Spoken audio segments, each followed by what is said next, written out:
Makna kalam Imam Al-Ghazali rahimahullah wa nafa'ana bi ulumihi fid dharain amin. Nabi sallallahu alaihi wasallam bersabda, la yastakmilul abdul imana hatta takuna qillatus syai' ahabba ilaih min kathratihi wa hatta yakuna an la yughrafa ahabba ilaih min ayyurafa. Artinya tidak sempurna iman seseorang hamba sehingga sedikitnya sesuatu itu adalah lebih ia senangi daripada banyaknya sesuatu, dan sehingga adalah tidak dikenal lebih ia senangi daripada ia dikenal. Nah, dalam hadis ini Rasulullah sallallahu alaihi wasallam menjelaskan dua hal yang membawa kepada kesempurnaan iman. Membawa kepada kesempurnaan iman. Yang pertama, bahwa sedikitnya dunia lebih ia sukai daripada banyaknya dunia. Nah, sedikitnya dunia lebih dia sukai daripada banyaknya dunia. Sedikitnya harta lebih ia sukai daripada banyaknya harta. Nah, sedikitnya duit lebih dia sukai daripada banyaknya duit. Itu satu. Kenapa yang demikian itu dia sukai? Karena orang yang beriman sempurna itu dia mengetahui, meyakini seyakin-yakinnya apa yang dijelaskan Allah dalam Al-Quran, apa yang dijelaskan Rasulullah Sallallahu Alaihi Wasallam dalam hadis-hadis beliau, bahwa makin banyak kita memiliki dunia, makin banyak kita memiliki harta, bahwa mati kita semakin sulit. Jalan menuju surga makin payah. Nah, oleh karena itu mereka orang yang imannya sempurna lebih menyukai sedikit daripada harta dunia, karena itu mereka melihat lebih mudah jalan menuju surga, lebih mudah jalan menuju kepada keridhaan Allah Subhanahu wa ta'ala. Banyak hadis-hadis Rasulullah yang menjelaskan demikian. Antara lain bahwa di padang mahsyar itu seluruh orang-orang kaya, seluruh orang-orang yang banyak punya harta menyesal. Mereka semua ingin kembali ke dunia menjadi orang miskin. Kenapa sebabnya? Karena mereka melihat begitu mudahnya orang-orang miskin ini di akhirat kelak masuk ke dalam surga. Orang-orang miskin sudah menikmati nikmat surga yang luar biasa, sedangkan mereka masih dalam proses yang berat di padang mahsyar. Menghadapi pertanyaan, dari mana engkau dapatnya harta ini, kemana kau gunakan harta ini, di mana dapatnya kebun ini, untuk apa kau gunakan kebun ini. Satu persatu hartanya diperiksa oleh Allah. Nah, sementara orang yang tidak punya harta, kada banyak punya harta, mereka sudah lulus. Mereka sudah menikmati nikmatnya surga bertahun-tahun, bahkan beribu-ribu tahun, sampai 500 tahun. Nah, lebih dahulu orang yang tidak punya harta itu. Nah, jadi orang yang beriman sempurna, dia sangat yakin dengan apa yang dikatakan Nabi itu, sehingga mereka lebih memilih harta itu sedikit daripada harta itu banyak.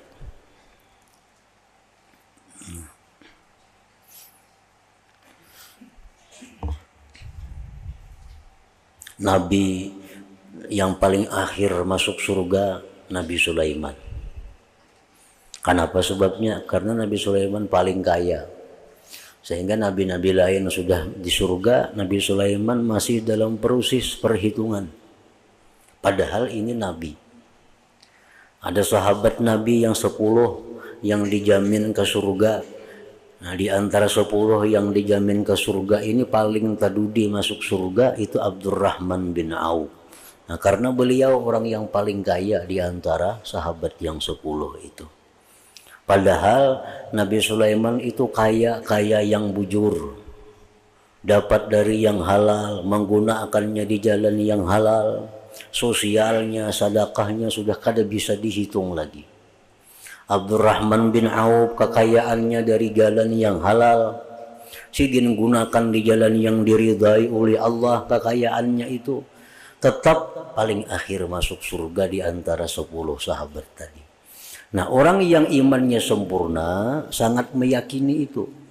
Nah, sehingga mereka lebih memilih kada banyak harta daripada banyak harta itu. Artinya ini waktu matinya itu. Karena manusia itu yang dihitung itu waktu mati. Nah, waktu belum mati kada jadi masalah. 10 triliun bisa harta kada apa-apa. Tapi kena hendak mati sebulan-bulan kah sebelum mati lagi, seminggu kah sebelum mati, hartanya sudah habis, dia jadi orang miskin. Nah, itu yang dinilai oleh Allah. Karena al-a'mal bil khawatim, amal itu dipandang Allah akhir-akhir hidup seseorang. Kita beramal kebaikan sekarang belum jadi apa-apa kalau kada sampai terbawa mati. Orang yang jahat, orang yang kafir sekalipun belum bisa dipastikan ahli neraka kalau kada pasti bahwa dia mati dalam kekafiran. Nah, jadi banyaknya harta itu kita bawa waktu kita mati. Nah, waktu kita mati beratus-ratus sertifikat ngaran kita. Beratus-ratus sigil tanah ampun kita. Nah, ini nang dibawa mati. Itu nang dipertanggungjawabkan di hadapan Allah Subhanahu wa taala. Nah, kalau kita sebelum mati kita ini kaya, banyak bisi duit, tapi kita serahkan duit itu, harta kekayaan itu kepada orang lain, kita berikan sehingga kita mati dalam keadaan sedikit harta. Nah, itulah yang kita bawa mati.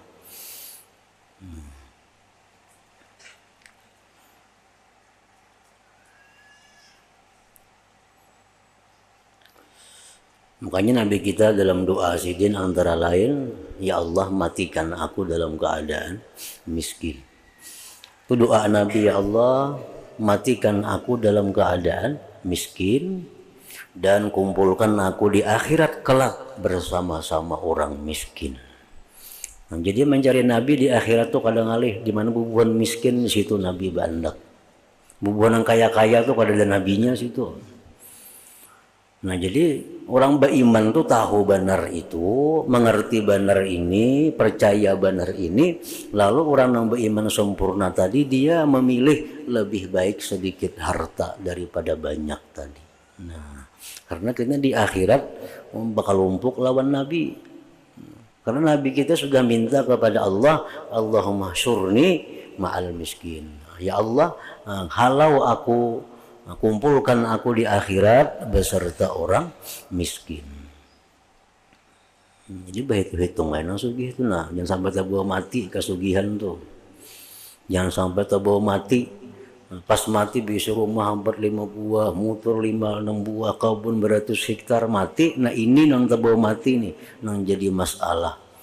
Kalau sekarang kita kaya, kalau kita berikan harta kita di jalan Allah, di jalan yang diridai Allah, sehingga kita sebelum mati kita sedikit punya harta. Nah, itulah harta yang sedikit itu yang status kita.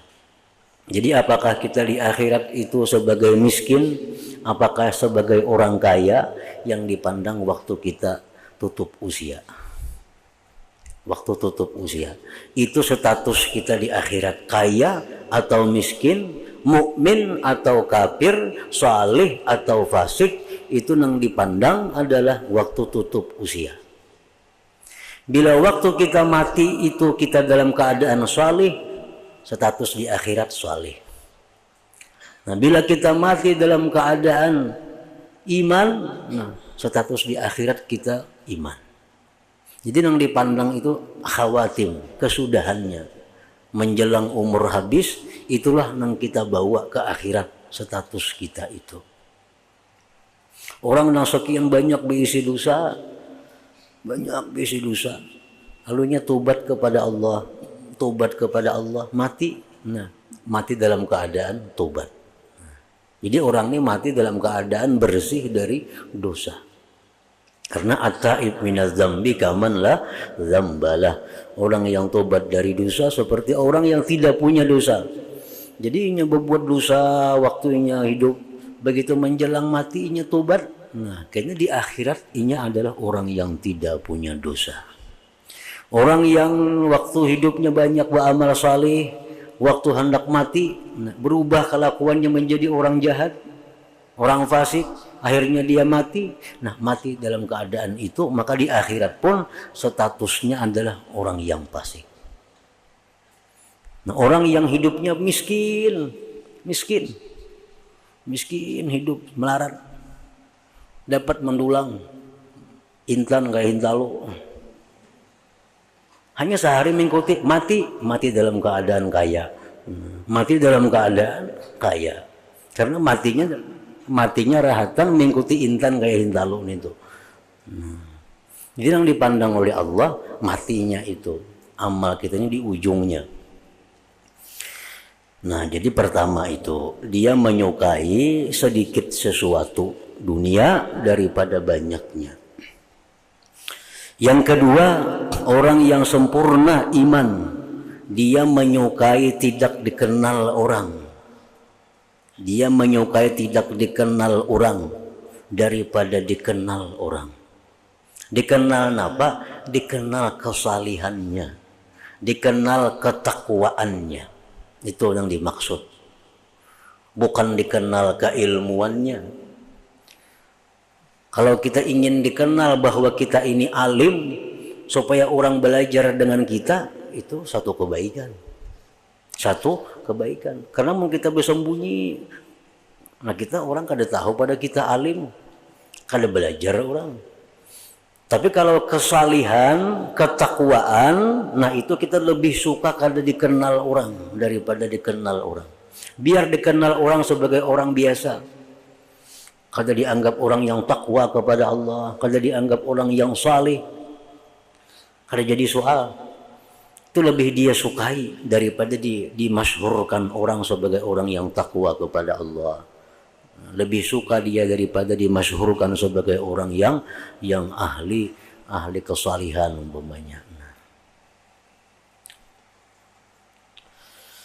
Nabi sallallahu alaihi wasallam bersabda, "Salasun man kunna fihi istakmala imana, la yakhafu billah laumata laim, wa la yura'i bi syai'in min 'amalihi, wa idza urida alaihi amran ahaduhuma lid-dunya wal akhar lil akhirah, athara amral akhirah 'ala dunya." Artinya, 3 perkara, barang siapa yang 3 perkara itu ada padanya, niscaya ia telah menyempurnakan imannya. Yaitu 1, ia tidak takut karena Allah akan celaan orang yang mencela. Nah, ini sulit. Ia tidak takut karena Allah akan celaan orang yang mencela. Ini artinya orang yang berprinsip hidup itu yang penting diridai Allah. Nah, walaupun orang sealamanan kada suka lawan inya. Nah, ini sulit, kada gampang. Orang yang bisa demikian ini orang yang bujur-bujur tawakalnya kuat kepada Allah. Kalau orang itu tawakalnya kada kuat kepada Allah, inya pasti mencari keridaan makhluk. Karena inya masih ada menyimpan harapan kepada makhluk itu. Nah, orang yang tawakal itu kuat, artinya inya hanya bergantung kepada Allah. Yang penting dicarinya keridaan Allah. Perkara makhluk ini rida kada rida itu kada tahu urusan. Orang katuju lawan inya, alhamdulillah. Kada katuju, kada jadi soal. Yang penting Allah katuju. Nah, ini orang nang sempurna iman juga. Nah, ini adalah buah daripada tawakal seseorang. Karena orang masih bergantung hidupnya lawan bantuan orang, hidupnya masih bergantung lawan gajian orang, hidupnya masih bergantung lawan apa, inya pasti mencari keridaan orang-orang yang membantu inya. Karena alih mungkin hanya kada suka diampihinya membantu. Dia kira ampihnya membantu. Tiap bulannya mengirimi duit nih, tiap bulan membantu seorang. Ini kita jaga benar supaya jangan sarik lawan kita. Takutan kita mau sarik ini di stopnya bantuan itu kayak apa. Nah, ini orang yang tawakalnya lawan yang membantuinya. Jadi inya selalu berusaha bukan hanya mencari ridha Allah, tapi juga ridhanya orang yang membantu ini. Kalau kita kuat tawakal kepada Allah, kada perlu memikirkan yang membantu ini. Yang penting kita kada salah di sisi Allah, kita kada maksiat di sisi Allah. Perkara inya suka atau kada suka tuh kada tahu urusan. Inya membantu silahkan. Inya maampihi bantuan, nang lain banyak aja kena membantu lain pada inya. Nah,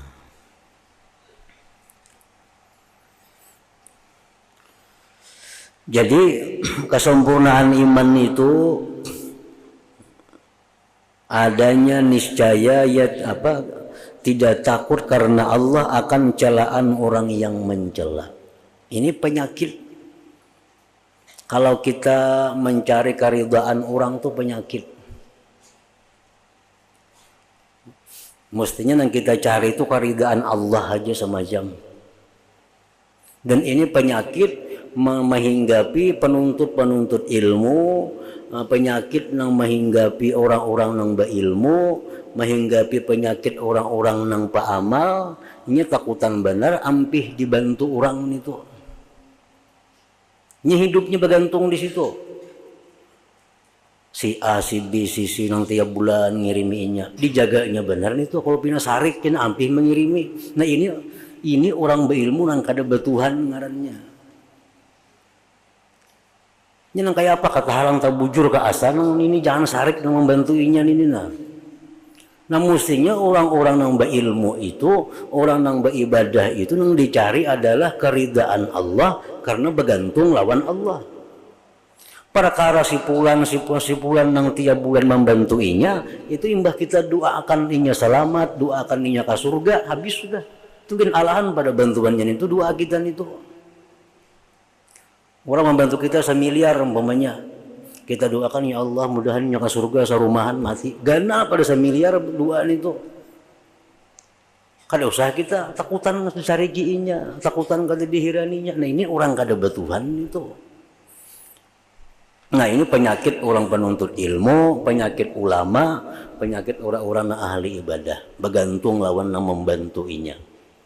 Padahal Allah sudah menjamin bila orang bergantung lawan Allah, Allah cukupi kehidupannya.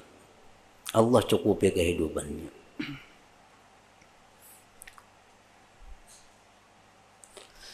Nah, jadi tidak takut karena Allah akan celaan orang yang mencela. Namun kita bujur biasa alamanan mencela, kada perlu takutan. Kada perlu takutan asal kita bujur. Nah, asal bujur aja. Arti bujur itu apa? Yang kita gawi ini kada bertentangan dengan Allah. Yang kita gawi ini kada bertentangan dengan hukum Allah. Biar orang kada katuju, ada apa-apa juga. Nah, kan itu sulit itu. Itu memang kesempurnaan iman. Kesempurnaan iman. Yang kedua, ia tidak ria dengan sesuatu dari amalnya. Ia tidak ria dengan sesuatu dari amalnya.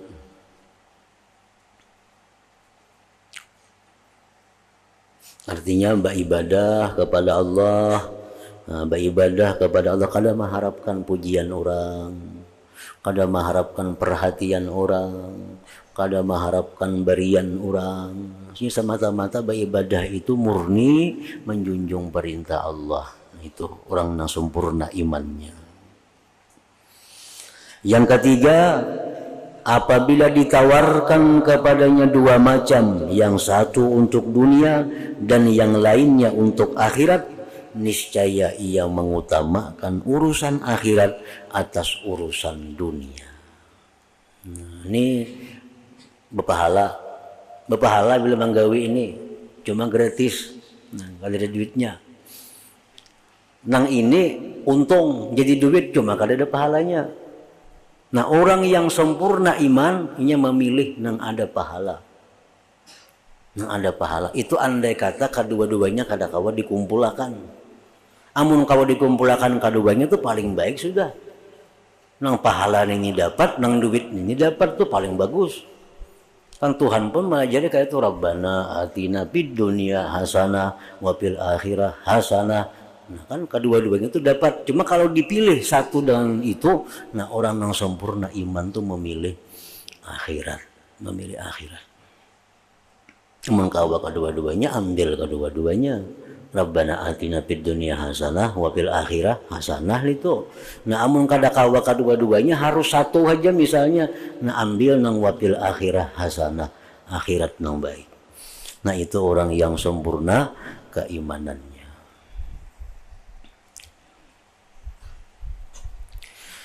Dan Nabi sallallahu alaihi wasallam bersabda, la yakmulu imanu abdin hatta yakuna fihi thalasu khisal. Idza ghadiba lam yukhrijhu ghadabuhu anil haqq, wa idza radiya lam yudkhilhu ridahu fi batil, wa idza qadara lam yatanawal ma laysa minhu.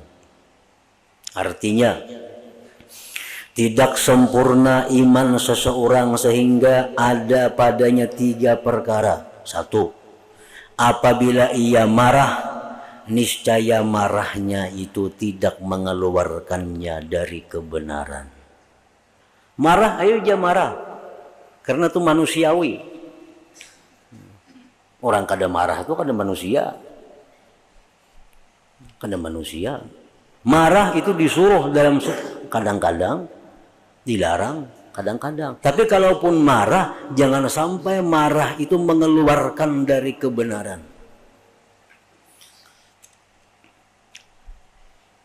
Kayak apa marah yang mengeluarkan dari kebenaran itu? Satu, marah yang berakibat dendam. Dendam. Satu itu. Yang kedua, marah yang berakibat kedengkian. Ini sarik lawan orang itu, lalunya dendam. Nah, ini sudah lewat ngarannya, kaliwatan itu. Orang mukmin itu pemarah, jar Nabi. Pemarah, tapi cepat juga ridhanya. Pemarah itu orang sifat orang beriman, tapi cepat marah, cepat ridha. Dan kalau marah, marahnya itu kadang mengeluarkan dari jalur yang benar.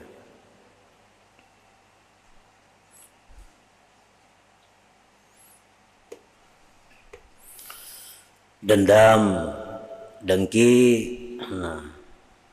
gibah, begitu sudah sarik lawan itu mau menyembatiha. Dahulu lagi bakawan, silip menyembunyikan keburukannya. Begitu sudah sarik, mau diungkai semuaan keburukannya. Nah, ini marah nang mengeluarkan inya dari kebenaran ngarannya. Istihqar, menghinakan jadinya. Izharu sirri, membuka rahasianya. Waktu kita kada sarik, kita simpan rahasianya. Imba kita sarik lawan orang itu, kita buka rahasia-rahasia. Nah, ini marah nang mengeluarkan.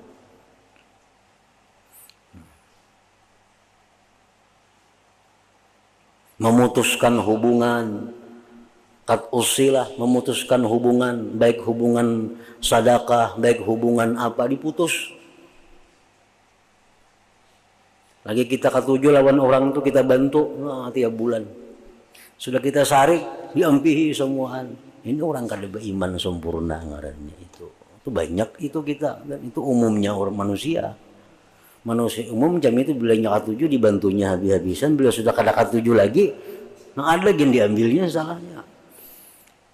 Dan ini manusiawi kayak itu, sifat manusia. Abu Bakar Siddiq radhiyallahu anhu pun pernah demikian. Beliau ini ada membantu sahabat, beberapa orang sahabat yang miskin. Nah, miskin dibantu oleh Abu Bakar tiap hari, tiap minggu dibantu, diberi makan, diberi duit. Abu Bakar sugih dibantu. Sekalinya nang dibantu-bantu oleh Abu Bakar Siddiq ini menyebarkan isu, menyebarkan gosip bahwa Siti Aisyah itu berpacaran. Maka Aisyah ini kan bini Nabi, anak oleh Abu Bakar Siddiq. Ini menebarkan gosip Aisyah bini Nabi berpacaran lawan sahabat. Sakit hati Aisyah padahal kan berpacaran bini Nabi. Diselidiki Abu Bakar, siapa yang menyebarkan berita nih? Oh ternyata orang hari-hari dibantu sekalinya nang diberi makan nih. Abu Bakar marah. Ya, Abu Bakar itu mulai sekarang putus bantuan, nggak ada lagi. Ditegur oleh Allah, langsung Quran menurunkan ayat jangan macam itu Abu Bakar. Artinya kalau marah tuh marah, tapi jangan sampai memutus bantuan kepada orang yang dimarahi. Nah ini contohnya. Marah ayo aja marah, cuman dia tetap jalan. Kebaikan kita tetap jalan. Jangan semuaan diambili itu. Nang rugi siapa? Bukan nang dibantu, nang rugi kada. Nang marah ini nang rugi. Nang kada dibantu tuh kada ada ruginya inya. Ya ada jebisi Allah Ta'ala nang bantuinya. Kita nang ini nang rugi, nang marah, nang memutus bantuan ini nang rugi. Bukan nang dibantu, nang rugi. Nang dibantu ada aja Tuhan mau ulahkan nang lain pulang jalannya di mana kayaknya. Pokoknya orang tuh kada akan mati kalau kada sampai habis umurnya. Kita bantu kan kada jadi masalah itu. Nah kita nang rugi itu menunjukkan bahwa kita ini punya iman nang kada sempurna, nang kada bagus lagi imannya itu. Marah ayo marah, tapi jangan sampai keluar dari yang benar. Jangan sampai keluar, jangan sampai dendam, jangan sampai dengki, jangan sampai menyambati, jangan sampai menghinakan, jangan sampai membuka rahasia. Nah ini penyakit juga, ini penyakit orang-orang sugih, penyakit orang-orang pejabat. Bila sarik lawan anak buah dipindah ke hutan belantara sana bagawi umpamanya itu.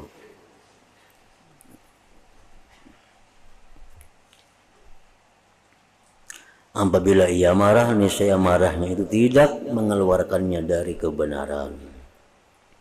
Yang kedua, apabila ia ridha, niscaya ridhanya tidak memasukkannya dalam kebatilan.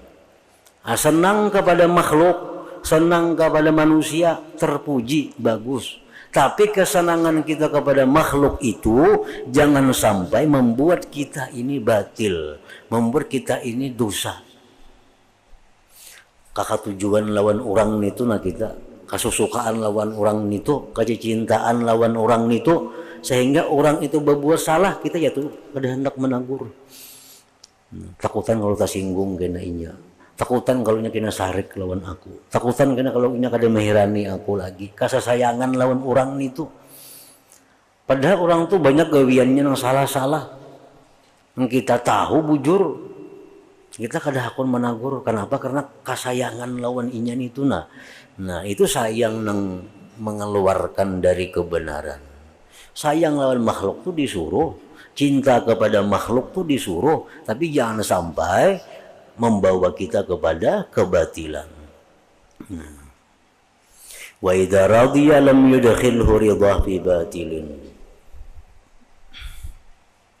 Yang ketiga, apabila ia mampu berkuasa, niscaya ia tidak mengambil sesuatu yang tidak menjadi haknya. Kalau ia punya kekuasaan, orang yang sempurna iman nih, dia kada akan mengambil sesuatu yang bukan haknya. Nah, kan orang berkuasa ini nyaman sama ambil itu, ambil ini, orang kada hakul nih tangkapnya. Orang kada hakun dipaksanya munnya hendak orang berkuasa. Orang berkuasa belinya hendak. Nya mudah benar itu, nampun orang gak dikarasinya. Nah, orang yang sempurna iman bila berkuasa dia kada akan mengambil sesuatu yang bukan haknya. Tersebut pada hadis yang lain, salasun man utiyahunna faqad utiya mithla ma utiya ala Daud, al-adlu fil ridha wal ghadab wal qasdu fil ghina wal faqr wa khasyatullah fis sirri wal alaniyah. Artinya 3 perkara, barang siapa yang diberi 3 perkara itu, maka sungguh ia telah diberi seperti apa yang telah diberikan Allah kepada keluarga Daud alaihissalam, yaitu adil pada waktu ridha dan pada waktu marah. Adil. Kadang-kadang kita dalam keadaan ridha itu membuat kita miring kepada orang yang kita ridai itu. Nah, bila mana kita kadang-kadang marah, nah kita sudah kada bersikap adil lagi dengan orang yang kita marah itu. Nah, ini sesuatu yang berlawanan dengan kesempurnaan iman. Artinya orang yang iman sempurna itu walaupun dia marah kepada seseorang tapi kada lepas dari adil. Walaupun dia ridha kepada seseorang tapi kada lepas daripada adil. Adil itu apa artinya? Ya, jalan yang lurus. Jalan yang lurus.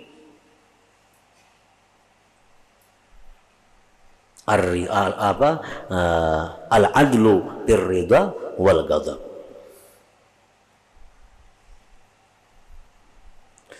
Yaitu adil pada waktu ridha dan pada waktu marah. Nah, itu sesuatu yang sulit juga, yang berlawanan dengan nafsu. Berlawanan dengan nafsu. Nafsu kita ini bila kita marah tuh lalu hendak menyiksa orang aja. Bila kita ketujuh lalu hendak mengambung orangnya aja. Nah, itu yang berlawanan, yang mesti dilatih, dididik, bujur-bujur meluruskan nafsu nih supaya kita stabil. Nah, stabil, marah kita stabil, kita senang stabil juga. Kada sampai menyimpang dari aturan agama. Itu perlu latihan-latihan maka. Mau kita biarkan aja nafsu gitu ya kayak itu Pak sampai mati sudah. Mau kita biarkan kada dilatih-latih sampai mati ya kayak itu. Bila kita ketujuh orang tuh, nah habis-habisan lah kita puji. Bila kita muar, habis-habisan lah kita cela, kita sakiti. Nah, itu bila kita kada didik nafsu ya macam itu. Harus dilatih, maka kada kawa dilatih itu. Kita berhadapan hari ini lawan orang yang membuat kita senang. Nah, kita hari ini berhadapan dengan orang yang membuat kita senang. Kita ingat, nah aku harus adil berhadapan orang seperti ini. Jangan sampai aku tergelincir menghadapi orang yang menyenangkan aku. Nah, 1 jam berikutnya datang orang yang maulah kita pusing kepala. Datang orang yang membuat kita marah. Nah, kalau kita ingat, nah ini aku ini mesti adil menghadapi orang seperti, jangan sampai aku keluar dari jalan agama. Bila kada dikontrol macam itu, kada kawa, kada mau jadinya. Kalau pun jadi langsung jadi kada mau. Nah.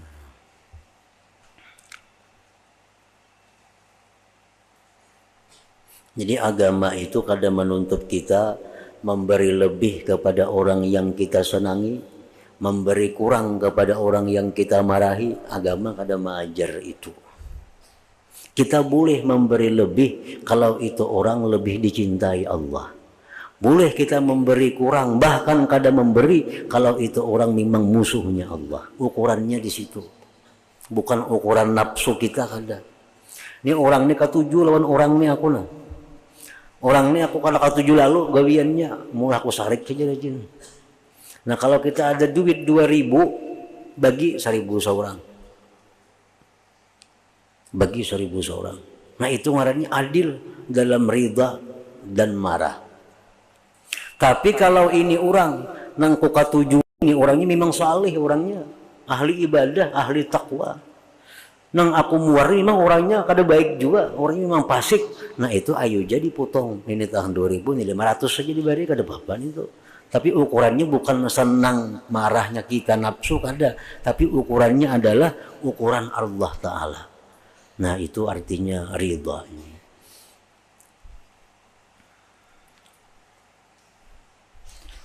Yang kedua, sederhana pada waktu kaya dan miskin. Sederhana pada waktu kaya dan miskin, artinya penampilannya kada berbeda jauh antara inya waktu sugih lawan inya bangkrut, kakak itu aja juga. Waktunya sugih penampilannya kada glamor, waktu inya miskin penampilannya kada pina berubusan kada, tapi sederhana. Waktu inya kaya penampilannya sederhana, waktu inya miskin pun kada miskin-miskinkan dirinya, minta kasihani orang kada juga. Yang ketiga, takut kepada Allah pada waktu sunyi dan terang-terangan. Di rumah seorangan tetap takut kepada Allah, di pasar tetap takut kepada Allah, dimanapun takut kepada Allah. Itu kada berubah oleh keadaan, oleh tempat. Maka inilah syarat-syarat yang diterangkan oleh Rasulullah Sallallahu Alaihi Wasallam untuk orang-orang yang mempunyai iman. Maka aneh dari orang yang mengaku-ngaku mengetahui ilmu agama. Aneh itu orang mengaku-ngaku mengetahui ilmu agama.